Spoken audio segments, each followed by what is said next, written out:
En el episodio de hoy vamos a hablar sobre un tema que no pasa de moda, la ileitis porcina. Hace 20 años que se lanzó la primera vacuna al mercado y seguimos hablando de esto. Para hacer una recapitulación de los últimos 20 años, entender un poco la evolución de la enfermedad y hacia dónde vamos, tengo la suerte de presentarles al doctor Fernando Leite. Fernando, ¿cómo estás? Muy bien, muchas gracias por la invitación, Leandro. Es un placer. Sos el primero en repetir episodio, no episodio, pero sí tu participación. Así que nada, un gusto tenerte de nuevo por acá, Fernando. Y para comenzar, si nos podés contar un poquito sobre vos, para los que no te escucharon en el episodio anterior, así te conocen un poquito mejor. Sí, yo soy veterinario brasileño. Gradué en la Universidad de Santa María en Río Grande do Sul y, y después me fui a Iowa State University. Conducí una maestría en microbiología veterinaria y inmunobiología. Y después yo tuve la oportunidad de ir a Minnesota, donde yo conducí mi doctorado en el tema de Lawsonia y Salmonella y doenças infecciosas de los cerdos. Y después de eso, hasta 3 años y medio, yo estoy en Boehringer Ingelheim como el gerente técnico para enfermedades entéricas acá en los Estados Unidos. Excelente. Fernando, metiéndonos en el tema de hoy, 20 años de lanzamiento de la primera vacuna y seguimos hablando de la Lawsonia, de ileitis. ¿A qué se debe esto? Sí, es una pregunta buena. Nosotros hablamos de esta bacteria porque es una bacteria endémica. Todos los países que hacen estudios para entender la prevalencia, cerca de todo el país que esté un trabajo de ese, la prevalencia siempre es 90% y más. Entonces, es una bacteria endémica en la población de cerdos mundial. Y entonces es algo que, como vamos a hablar, tiene consecuencia a productividad, a signos clínicos, ganancia de peso, conversión. Entonces es un patógeno que tiene un impacto significativo y no podemos ignorarlo, ¿no? Y con esta prevalencia elevada, tenemos que tener en mente que tenemos que controlar y prevenirla, ¿no? Sí, leía que a nivel global tiene una prevalencia mayor a un 96%, lo cual si hay personas que están dentro del sistema de producción y piensan que pueden estar dentro de ese 4%, es probable que la enfermedad sea endémica también en su granja, de ahí a que lo tengan registrado o no, ¿no? Porque tiene diferentes presentaciones. Sí, es verdad. Y que es interesante de esta enfermedad de que muchas veces puede no ser reconocida. Entonces, es algo que también es interesante porque hay una forma clínica con diarrea, pero esta enfermedad también puede no presentarse clínicamente, pero la bacteria está infectando al cerdo. Y yo creo que eso es importante también considerar sobre la bacteria, de cómo ocurre esa infección y como hay comentado, cómo que a veces puede pasar despercibida. Es interesante eso. ¿Y qué tipo de presentaciones tiene? Me interesa saber un poco el impacto productivo y económico que puede llegar en esta enfermedad. Un poco como para que también los productores tomen noción de que más allá de la prevalencia, que probablemente sea endémica dentro de sus sistemas de producción, cuánto se pierde cuál es el rango que se puede llegar a perder en función de cómo se maneje, ¿no? Sí, cuando yo pienso en la enfermedad, me gusta siempre pensar en la patogenia, ¿sabe? ¿Cómo que ocurre esta infección?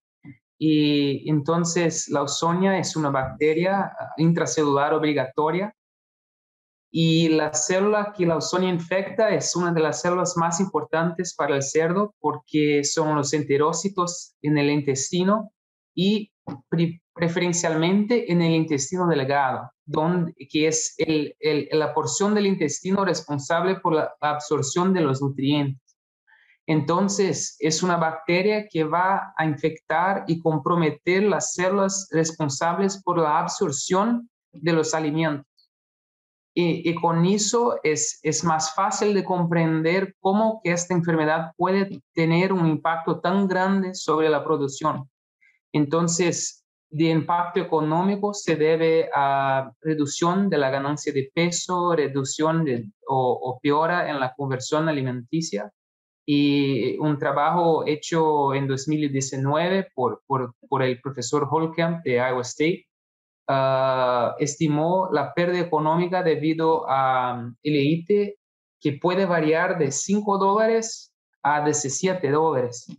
Y de esta variedad se da porque la severidad de la infección puede variar también de clínica o no clínica, pero con una bacteria que afecta las células del intestino delgado, que literalmente son las células que están en el cerdo para ayudar a la absorción de nutrientes. Es una enfermedad que tiene que ser considerada muy seriamente porque hay impactos significativos sobre índices productivos. Sí, es un impacto económico muy significativo, ¿no? Entre 5 y $17.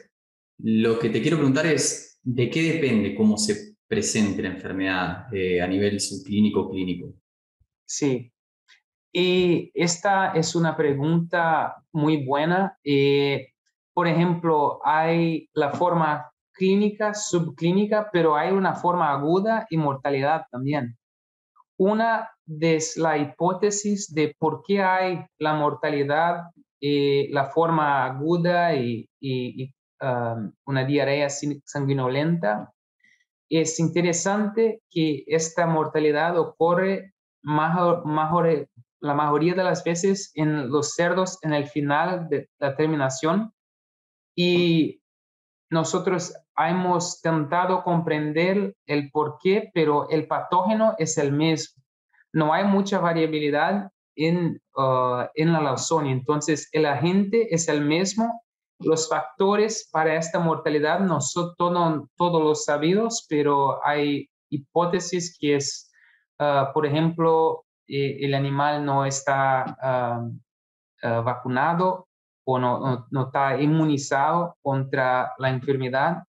Hay mucho estrés, pero los factores que llevan a la forma, por ejemplo, aguda o no aguda, no son completamente conocidos.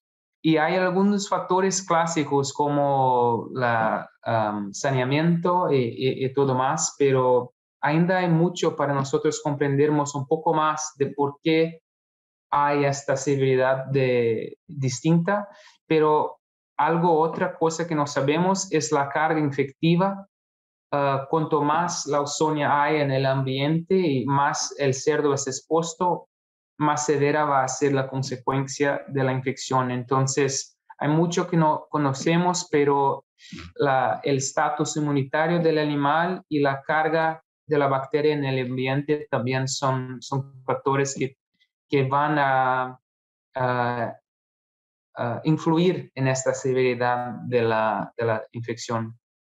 Muy bien, me imagino que en ese rango entre 6 y $17 depende obviamente del tipo de presentación que tenga la enfermedad, pero a veces una presentación aguda hace que también se actúe rápido, ¿no? Y cuando la presentación es subaguda y no se la detecta, afecta un poco los índices productivos, como siempre la culpa la tenemos los nutricionistas, y por un tiempo prolongado se pierde más cerca de esos $6 que de los 17, pero por tiempo prolongado, ¿no?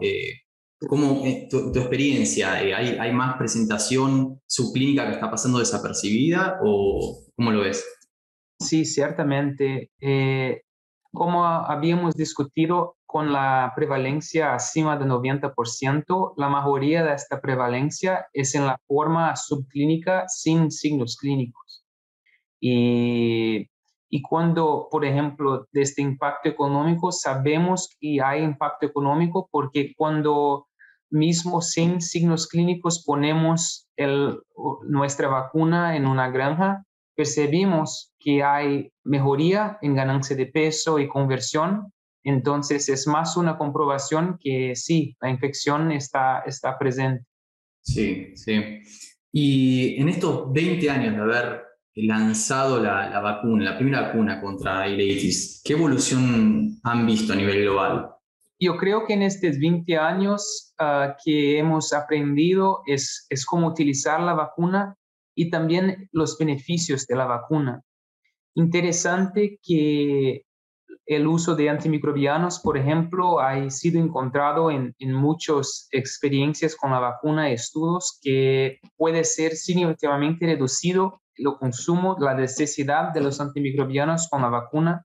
Eso es algo que ciertamente aprendemos en estos 20 años. La vacuna es una herramienta muy buena para reducir la necesidad y el consumo de antimicrobianos.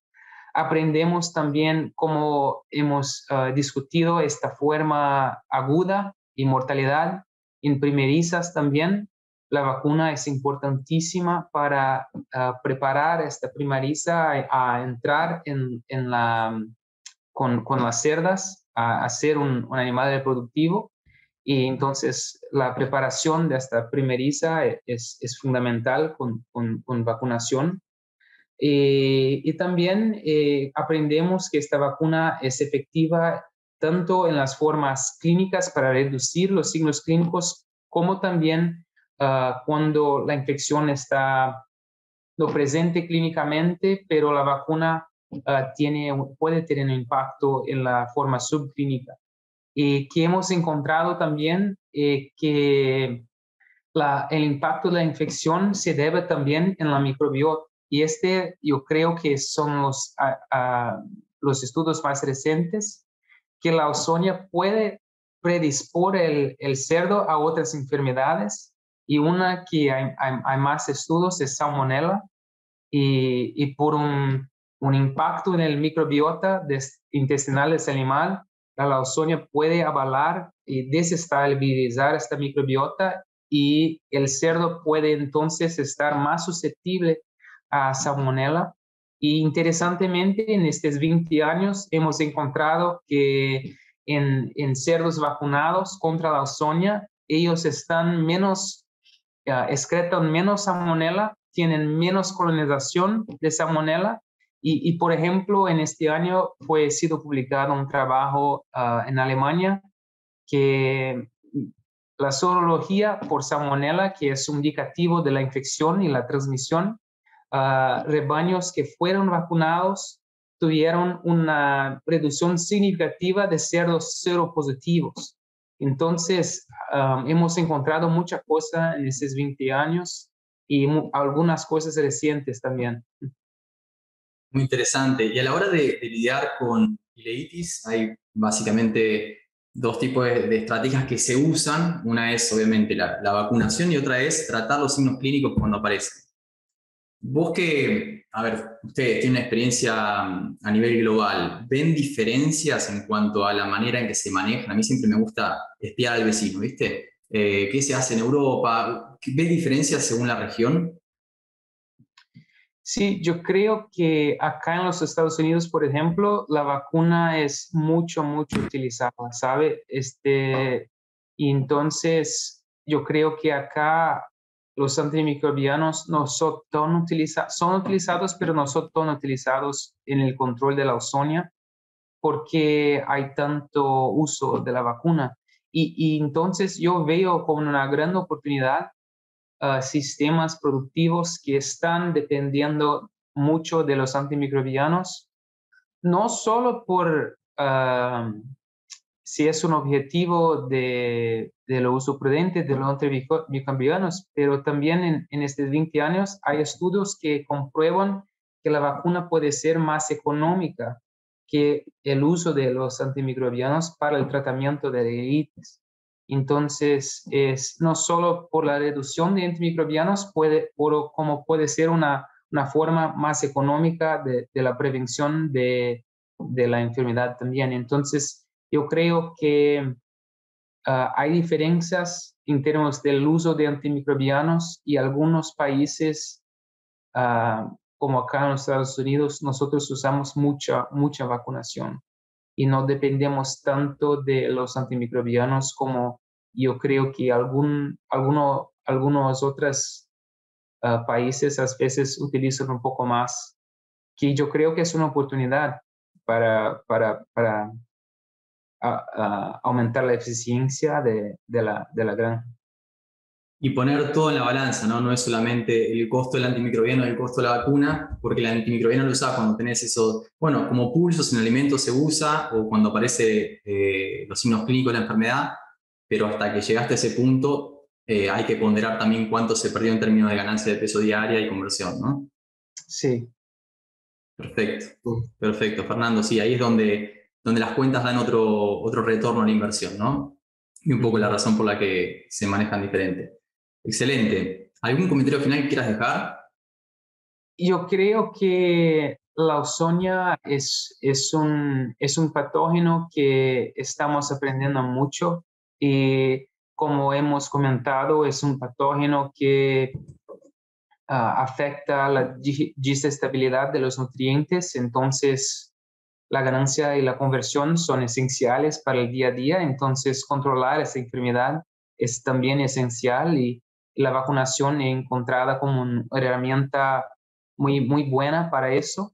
Y la Ausonia es un factor que puede predispor a otros patógenos, como también a aumentar la necesidad de los usos de los antimicrobianos. Entonces, yo creo como mensaje final es un patógeno que debe ser considerado seriamente y también sabemos que la vacunación es una herramienta muy efectiva para combatir varios de esos aspectos negativos de la infección.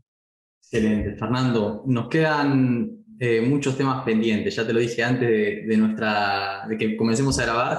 Eh, pero bueno, nada, te agradezco mucho tu participación. Ya vamos a tener oportunidad seguro de adentrarnos un poco más en otros temas relacionados con la Ausonia. Sí, sí, qué bueno, qué bueno. Bueno, Fernando, te agradezco mucho tu participación en este episodio. Me encantó el material que compartís, muy práctico. Y bueno, seguramente vamos a tener otro episodio porque da para ver que hay mucho para desarrollar, erradicación y bueno, diferentes estrategias de vacunación. Así que bueno, nada, te mando un abrazo muy grande. Gracias.